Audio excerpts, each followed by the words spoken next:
Olá, meu nome é Getúlio Iron e hoje nós vamos falar de um assunto que com certeza você já ouviu falar, mas poucos são os que compreendem o real significado do que é o reino de Deus. Nós vamos falar sobre o reino de Deus. O que é este reino? E por que que os apóstolos, os discípulos de Jesus, mesmo já estando com ele, caminhando com ele, já tão próximos, ainda assim, nem mesmo eles compreendiam o que significava realmente o reino de Deus, a ponto de cometerem erros primários, por confundirem as coisas, por não compreenderem exatamente o que é este reino. E basicamente o erro que eles cometiam no passado, ou que eles cometeram no passado, ainda se repete hoje, através de muitos líderes religiosos e, por consequência, através da má compreensão de muitas pessoas sobre o significado do reino. Vamos lá, eu vou aqui abrir em Marcos,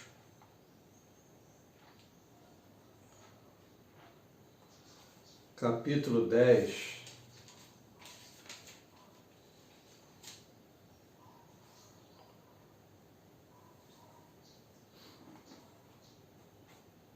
no verso 13. É um texto muito conhecido, né?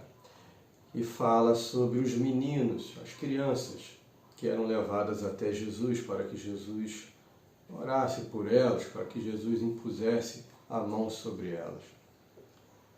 E diz assim: e traziam-lhe meninos para que lhes tocasse, mas os discípulos repreendiam aos que lhes traziam. Então, as pessoas estavam levando crianças para Jesus tocá-las, abençoá-las, impor as mãos, mas o que os discípulos estavam fazendo? Eles estavam brigando com as pessoas que estavam trazendo as crianças. Ei, não faz isso, não é para trazer, para de perturbar o mestre. Deixa o mestre em paz. Chega de trazer tanta... Para que criança?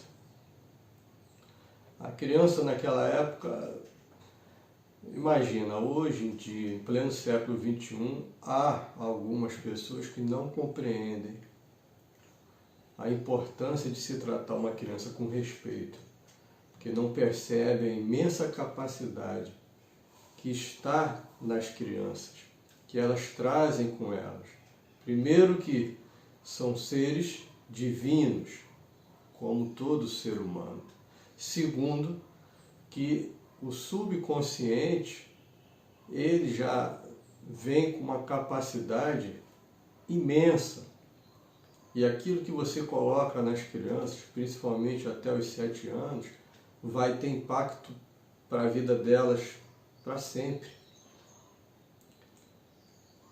O subconsciente das crianças, lembre-se disso, ele já vem com uma capacidade gigantesca de absorver coisas. As suas palavras têm muito impacto sobre a vida das crianças e, por conseguinte, vai ter impacto também na vida adulta delas. É por isso que se deve ter muito cuidado com o que se diz às crianças. Porque o nosso consciente, ele equivale a cerca de 5%. Os outros 95% são inconscientes. E como o inconsciente está ligado à nossa parte emocional, quando a emoção começa a tomar conta de você, esse inconsciente começa a dominar as suas ações. Se você tem um inconsciente repleto de mensagens propositivas, positivas, repleto de crenças, repleto de mensagens que podem lhe trazer coisas boas, bons resultados, benefícios, ótimo, beleza. Mas se você tem um inconsciente repleto de mensagens negativas, no momento em que a tua emoção começa a sobrepujar a razão, você vai ter diversos problemas. Você vai agir de uma maneira estúpida. Você vai fazer uma série de bobagens e vai se auto-perceber de uma maneira muito depreciativa.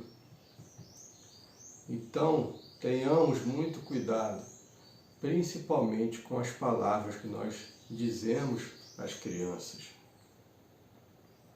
Mas seguindo aqui, os discípulos repreendiam as pessoas que estavam trazendo aquelas crianças. E por que eu falo crianças? Mas na Bíblia, na verdade, eles falam meninos. Porque naquela época, até na contagem, só se consideravam os homens. Só se consideravam os homens. Por exemplo, quando se fala da multiplicação dos pães, se fala em 5.000 homens. Algumas versões vêm desse jeito, 5.000 homens estavam ali. E se calcula que havia muito mais pessoas, porque naturalmente que estavam ali também mulheres e crianças, mas eles não eram considerados na contagem. Então, eu imagino que também vinham meninas, mas na narrativa se fala de meninos, e se diz mais, né, que estavam os discípulos brigando com as pessoas que estavam trazendo essas crianças. Bom, Jesus, porém, vendo isto, indignou-se e disse-lhes: deixai vir os meninos a mim, e não os impeçais, porque dos tais é o reino de Deus. Em verdade vos digo que qualquer que não receber o reino de Deus como menino, de maneira nenhuma entrará nele. E tomando-os nos seus braços, e impondo-lhes as mãos, os abençoou. Jesus deu uma grande lição aos seus discípulos.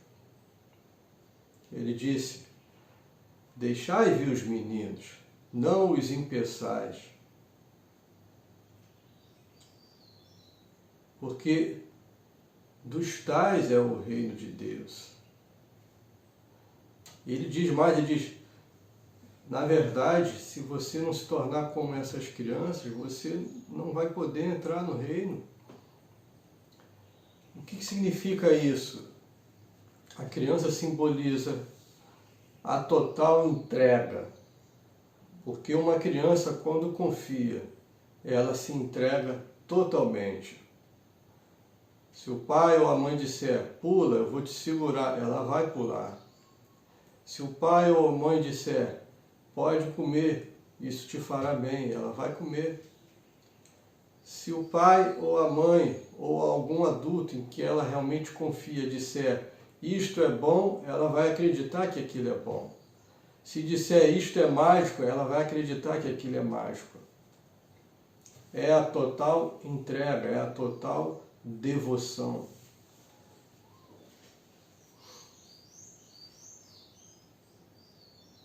Há um versículo na Bíblia que diz, seja quente ou frio, se você for morno, eu vou te vomitar. E a criança simboliza exatamente isso. Ou ela é quente ou ela é fria, mas nunca o meio termo. Ela é total, ela tem foco total no que faz. Às vezes ela vai pegar ali uma pedrinha, um pedacinho de pau, vai ficar brincando com aquilo e ela vai ser total enquanto estiver brincando ali. De repente ela pode mudar e muda totalmente o foco para uma outra coisa, mas quando ela muda realmente e ela fica ali no outro foco. Entrega total, devoção total, foco total, confiança total. Este é o sentido de se tornar uma criança. E é assim que você consegue adentrar o reino de Deus. Não pode ser meio termo. Tem de haver entrega, tem de haver confiança, tem de haver foco.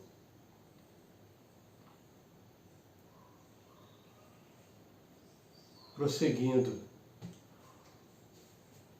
em Lucas, capítulo 17, verso 20 e 21, ele diz assim: E, interrogado pelos fariseus sobre quando havia de vir o reino de Deus, respondeu-lhes e disse: O reino de Deus não vem com aparência exterior. Então Jesus foi questionado pelos fariseus, os famosos fariseus, sempre muito preocupados exatamente com tudo que é externo, aparente, porque rituais normalmente dizem respeito às coisas aparentes. Dizem respeito à vestimenta, dizem respeito à forma de deixar o cabelo ou a barba, dizem respeito aos lugares que podem frequentar, ao que se pode comer, ao que se pode beber e aos comportamentos externos. São cerca de 612 mandamentos e observâncias. As pessoas pensam na lei de Moisés, pensam sempre nos 10 mandamentos, mas na legislação, que está muito bem descrita lá nos livros de Deuteronômio, de Levíticos, vocês vão ver que é uma série de ordenanças que existem, inclusive sobre a preparação de alimentos, quais alimentos podem ser comidos, como eles devem ser preparados, sobre a mulher, se estiver na sua menstruação, como ela deve se comportar, como deve ser as suas vestimentas, o seu cabelo, por quantas luas devem estar afastadas dos seus maridos, esse tipo de coisa. Há uma série de ordenanças, de detalhes. São cerca de 612 ordenanças. Então, os fariseus estavam muito preocupados com essas observações todas externas e haviam perdido aquilo que era o essencial. Porque essas ordenanças tiveram a sua importância, mas tudo para preservação do próprio corpo e uma grande parte também para ajudar o ser humano na sua introspecção. Mas quando você começa a fazer a coisa pela coisa, de forma mecânica, sem entender a importância que há por trás de tudo aquilo, você perde o essencial. E mais uma vez, Jesus estava ali com os seus discípulos. E ao invés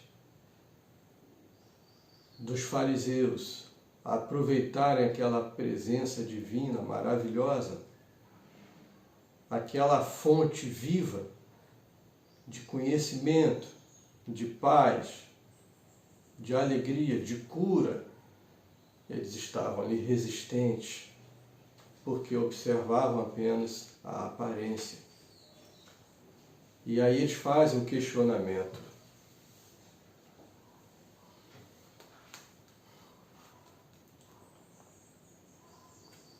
repetindo aqui, e interrogado pelos fariseus sobre quando havia de vir o reino de Deus, respondeu-lhes e disse: o reino de Deus não vem com aparência exterior. Esse é o primeiro ponto. O reino de Deus não vem com aparência exterior. Até hoje, as pessoas, quando pensam no reino de Deus, de alguma forma pensam nesse reino com uma aparência externa.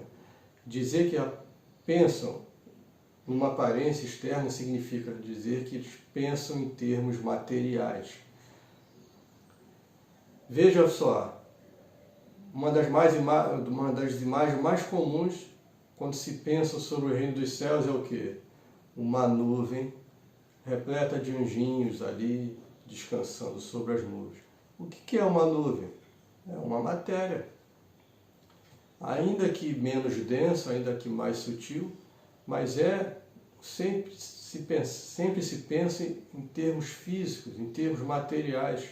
Ainda que uma matéria um pouco mais sutil, mas está sempre se pensando no espaço físico. Muitos quadros, tanto da antiguidade como modernos, quando retratam o suposto reino de Deus, tem lá, às vezes, uma praia linda, uma areia bonita, animais passeando por ali junto com os seres humanos. Ou seja, se pensa em espaço físico, se pensa em matéria, se pensa em corpo físico, em domínio físico, em expressões materiais, em formas materiais. Não é que não existam outros planos, pelo contrário, nem outros planetas habitados, pelo contrário.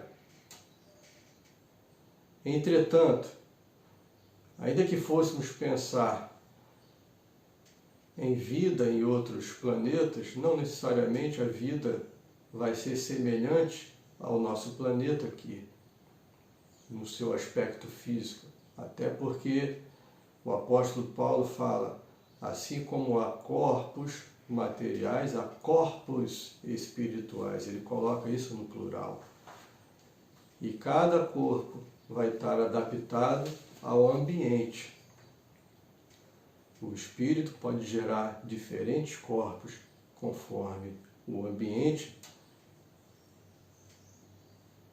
conforme o ambiente exija. Então, essa adequação é feita.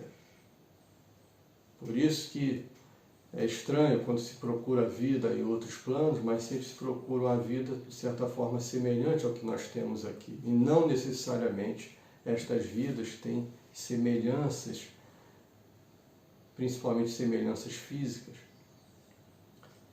Mas voltando à questão aqui, este reino, ele não vem com aparência externa. Este reino se refere ao nosso aspecto interno. Então, prosseguindo, Jesus fala,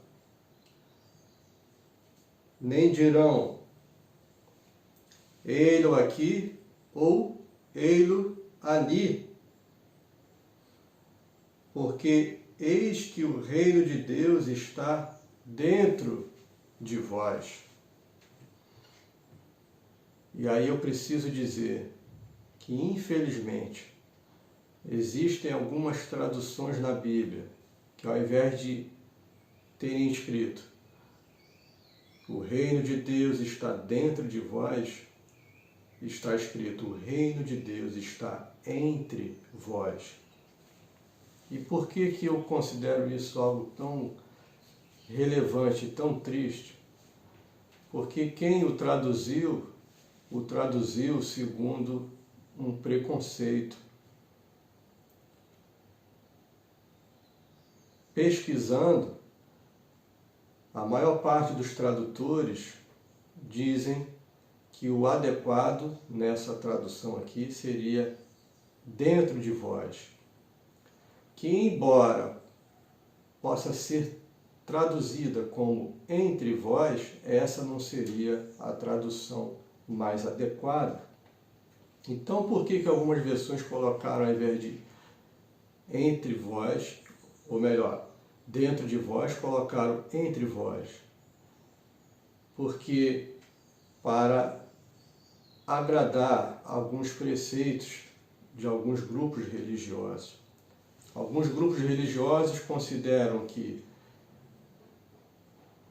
para que o reino de Deus possa estar em alguém, esse alguém primeiro tem que declarar a fé ou declarar a sua crença em determinados dogmas. Então, um fariseu, por exemplo, não poderia ter dentro de si, potencialmente, o reino de Deus, ou seja, o Espírito. Afinal, ele estava brigando com Jesus. Por conta disso, Jesus não podia dizer, o reino de Deus está dentro de vós, responder isso para os fariseus. Ele só podia dizer, está entre vós, porque ele seria este reino e ele estava entre as pessoas ali. Mas isso, se fosse verdade, ia contradizer tudo o que o próprio Jesus disse antes. Primeiro, o reino de Deus não vem com aparência exterior, nem a própria aparência de Jesus, a aparência física. Essa seria a primeira contradição. Segundo, que quando ele fala lá das crianças, ele está dizendo exatamente de atributos internos, confiança, devoção, entrega, e não de atributos externos. E aqui, novamente ele diz, nem dirão ei-lo aqui ou ei-lo ali. Então, se ele estivesse falando, eu sou o reino, somente eu sou o reino de Deus, as pessoas poderiam dizer, então, ei-lo aí. Mas Jesus disse, este reino não vem com aparência externa e nem poderão dizer ei-lo ali ou ei-lo aqui. O tempo todo ele é muito claro em dizer, este reino se refere à sua qualidade interna, aquilo que você realmente é, espírito. Afinal, quem é que foi feito à imagem e semelhança de Deus? Só os que criam em Jesus ou todo ser humano? Quando lá no Gênesis se fala sobre a criação do homem, há alguma menção sobre Jesus? Ou Jesus viria muitos milênios depois? Será que as pessoas que nasceram, que foram criadas, elas já foram criadas e precisavam expressar certos dogmas para se tornarem filhas de Deus e participarem do reino de Deus? Para que alguém pudesse dizer a elas, olha, o reino de Deus está dentro de vós? Certamente que não. Na verdade, ali se refere a todo homem, toda mulher, todo ser humano. Deus os criou à sua imagem, conforme a sua semelhança. Que imagem e que semelhança é esta? A imagem física externa? Ou o espírito? Obviamente que o espírito, porque se fôssemos fisicamente, externamente criados à imagem de semelhança de Deus, se isso se referisse ao nosso aspecto externo, teríamos que ser todos gêmeos, todos iguais, porque Deus é um só. No espírito, somos todos imagem e semelhança de Deus. A diferença nas expressões é a mesma diferença que se encontra em lâmpadas de diferentes potências. Você tem uma lâmpada de 40 watts, outra de 60, outra de 70, outra de 100, outra de 200 watts, outra de 2.000 watts, mas a energia é a mesma. O que vai dar a diferença na expressão dessa mesma energia é a sua própria capacidade de expressar essa energia. E essa sua capacidade vai de acordo com o seu grau de evolução e de consciência. Por isso que sempre se diz que nós estamos aqui exatamente para evoluirmos. Evoluirmos o quê? A nossa própria consciência, para sermos capazes cada vez mais de expressar aquilo que nós somos de verdade. Para deixarmos de sermos uma lâmpada de 40 watts e sermos uma de 60, de 70, de 100, de 1000, de 2000, de 10.000 watts. E sermos capazes significa apenas termos mais consciência da nossa real natureza, do homem real. Prosseguindo, em Romanos, capítulo 14, verso 17, o apóstolo Paulo vai dizer que o reino de Deus não é comida nem bebida, mas alegria, justiça e paz no Espírito Santo. Mais uma vez ele está falando, não se trata de comer, do que se bebe, não se trata de coisas materiais, mas de um estado interno. O reino de Deus é alegria, justiça e paz no Espírito Santo.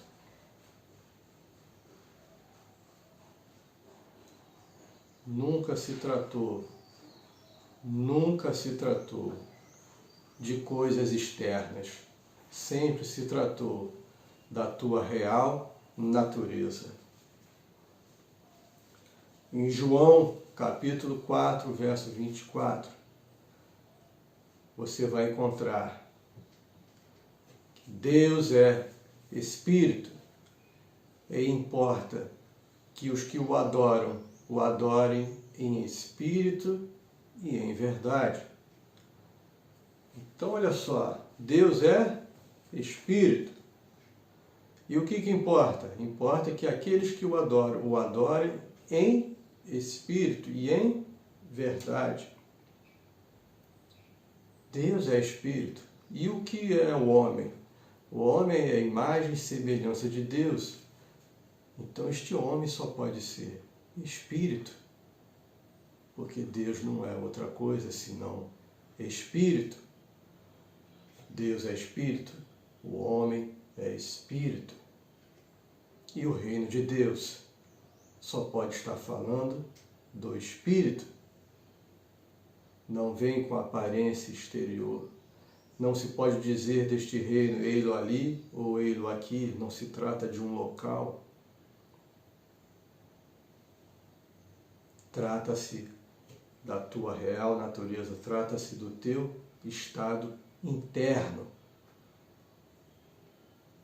Por essa razão, onde estiver um filho de Deus consciente do que ele realmente é, o reino de Deus estará presente, conscientemente presente. Onde estiver um filho de Deus, a luz estará presente. A paz, a alegria, a sabedoria, a cura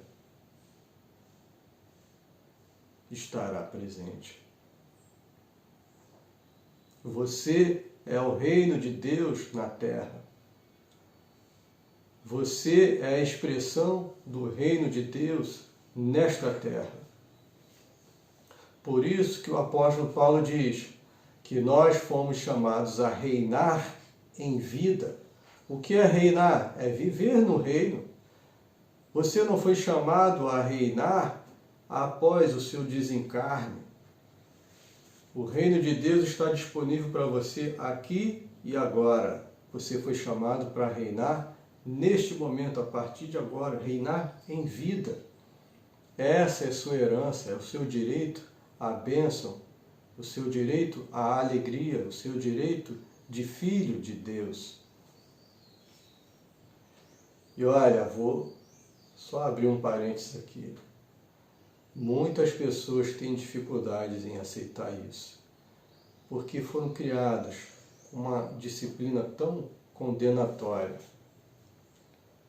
que elas têm dificuldade de se permitir a felicidade, têm dificuldade de se permitir receber o amor e a alegria de Deus, porque elas acreditam que precisam pagar um grande preço para isso. Elas acreditam que é necessário se tornarem merecedoras, de que não são merecedoras. Mas aqui não se trata exatamente de merecimento, trata-se da tua natureza. Você é espírito. Você é filho de Deus. E você é o herdeiro das suas promessas. Aceite isso. Deus lhe ama. Eu não vou dizer, exatamente como você é. Deus lhe ama pelo que você realmente é. Você só precisa olhar para o ser humano real que você é. Cortando o véu da carne. Olhando aquela expressão que está aguardando explodir através do teu ser e da tua vida. Para finalizar, eu quero lembrá-los que Jesus disse uma coisa que é de uma importância tremenda. Ele disse: conhecereis a verdade, e a verdade vos libertará. E nós poderíamos fazer uma associação. O homem foi criado à imagem e semelhança de Deus. Deus é espírito, então o homem é espírito. E este reino, obviamente, só pode falar do espírito.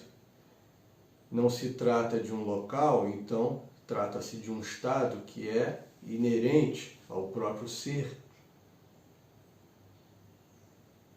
E onde é que esse Deus habita?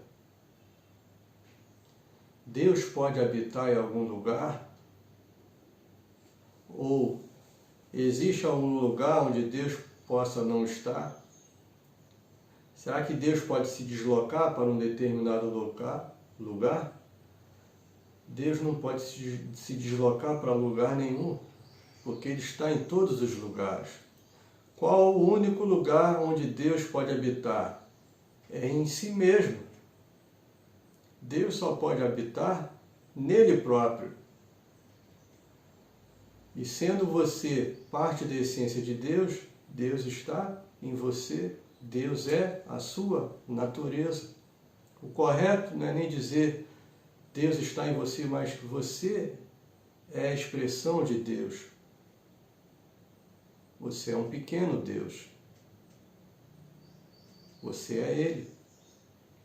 Ele é você. Entretanto, o que lhe falta? A própria consciência. Por isso que Jesus disse, eu e o Pai somos um. Ou seja, nós temos a mesma essência. Mas o meu Pai é maior do que eu. Ou seja, a condição dele é maior porque ele tem consciência plena de si mesmo. E o que lhe falta? Consciência plena de si mesmo. Mas se você entender, este é o primeiro grande passo para modificar a sua vida, para que você se livre da culpa, para que você se livre desses fardos pesados que têm sido lançados sobre as suas costas, para que você entenda que você está seguro nos braços do infinito amor de Deus.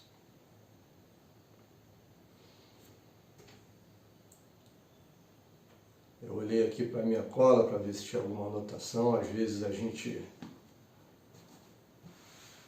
em 100% das vezes, nunca sai exatamente como a gente pensa.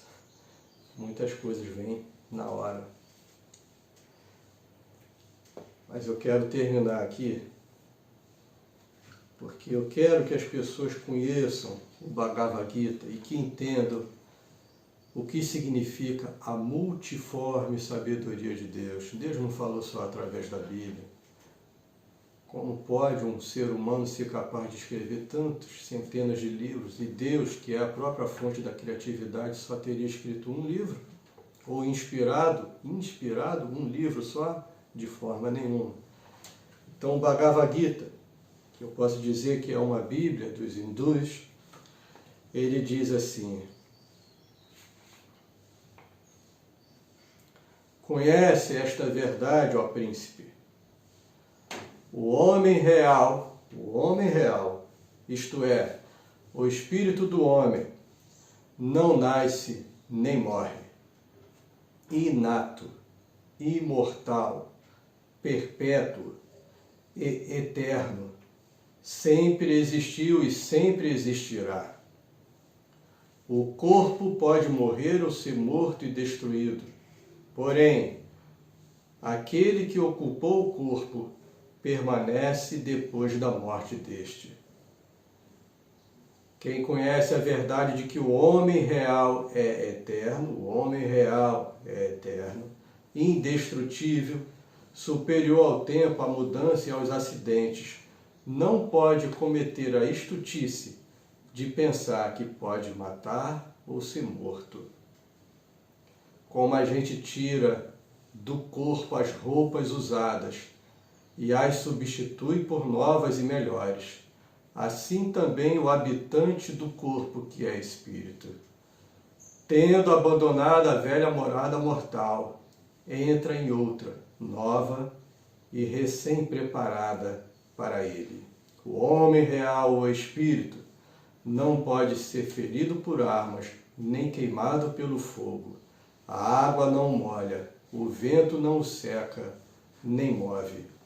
Ele é impermeável, incombustível, indissolúvel, imortal, permanente, imutável, inalterável, eterno e penetra tudo. Se você não fosse espírito, você não teria os atributos do espírito. Esses são os atributos e eles são seus. Muito obrigado.